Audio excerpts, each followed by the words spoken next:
గంగే చ యమునే చైవ గోదావరి సరస్వతి నర్మదే సింధు కావేరి జలేస్మిన్ సన్నిధిం కురు. మన భారతదేశము పవిత్ర దేశము. ఇక్కడ అనేక దివ్య క్షేత్రాలు, దివ్య తీర్థములు ఉండే క్షేత్రం. సముద్రం, నది, బావి, ఇంకా కలశము, ఇట్లా అనేక తీర్థాలు ఉన్నాయి. తీర్థముని సేవించటము పుణ్యము. ప్రోక్షణం కానీ, ప్రాశనం కానీ, స్నానం కానీ చేయటము పుణ్యము, పుణ్యప్రదము. అకాల మృత్యుహరణం, సర్వవ్యాధి నివారణం, సమస్త పాపక్షయకరం, పాదోదకం పావనం శుభం.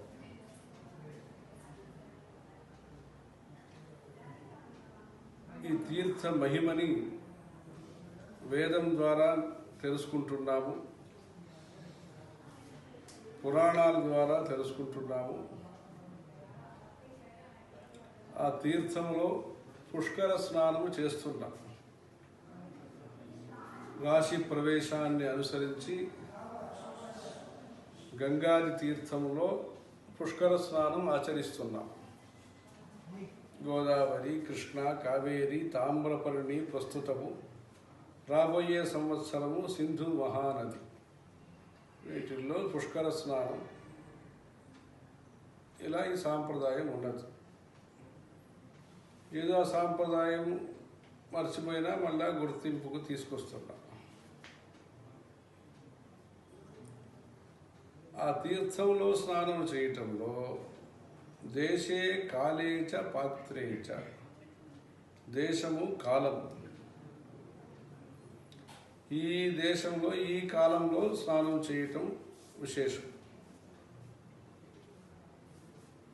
పంచవటి, నాసిక్ పంచవటి, హరిద్వార్, ఉజ్జయిని, ప్రయాగరాజ్, ఇలా ప్రముఖమైన తీర్థాల్లో కుంభమేళా చేస్తారు.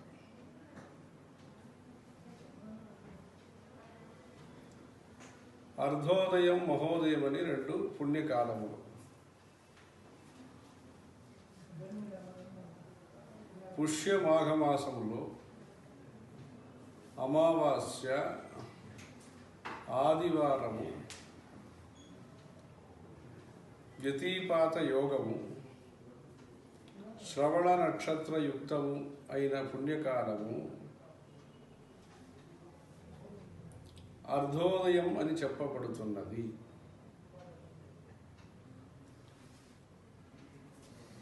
సోమవారం, అమావాస్య, వ్యతిపాత యోగము, శ్రవణ నక్షత్రయుక్తమైన పుష్యమాఘ మాసంలో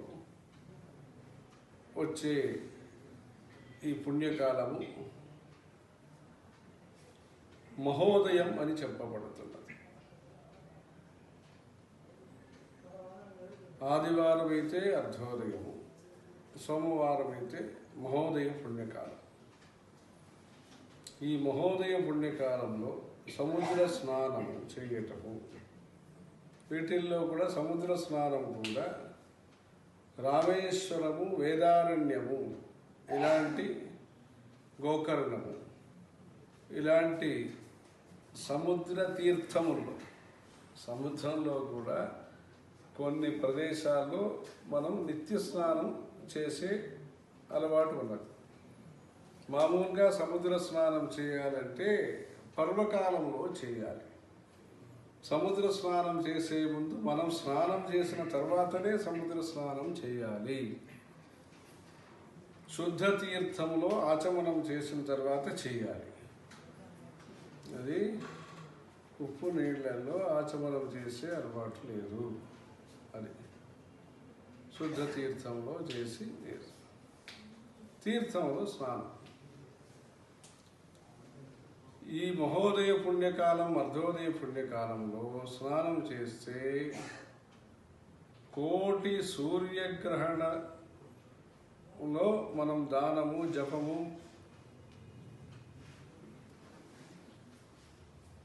దాన ధర్మాలు చేసిన పుణ్యము ఒక మహోదయ పుణ్యకాలంలో చేసిన ఒక అర్ధోదయ పుణ్యకాలంలో చేసినా వస్తుంది. ఒక గ్రహణ సమయంలో చేసిన పుణ్యము సోమోపరాగ పుణ్యకాలంలో, అదే కేతుగ్రస్త పుణ్యకాలంలో సూర్యోపరాగంలో చేస్తే ఇంకా పుణ్యము. కోటి సూర్యగ్రహణ కాల జప దాన పుణ్యము ఈ ఒక మహోదయ అర్ధోదయ పుణ్యకాలంలో అమావాస్య వ్యతిపాత యోగం శ్రవణ నక్షత్రము ఆదివారం కానీ సోమవారం కానీ పుష్య మాఘమాసంలో ఈ పుణ్యకాలాన్ని మన పరమాచార్యులకు ముందు ఉన్నవారు కూడా ఆ వేదారణ్యం వెళ్ళి స్నానం అన్నీ చేసినట్టుగా తెలుస్తున్నది. స్వామివారు కూడా వేదారణ్యం అంతా వెళ్ళి వచ్చారు.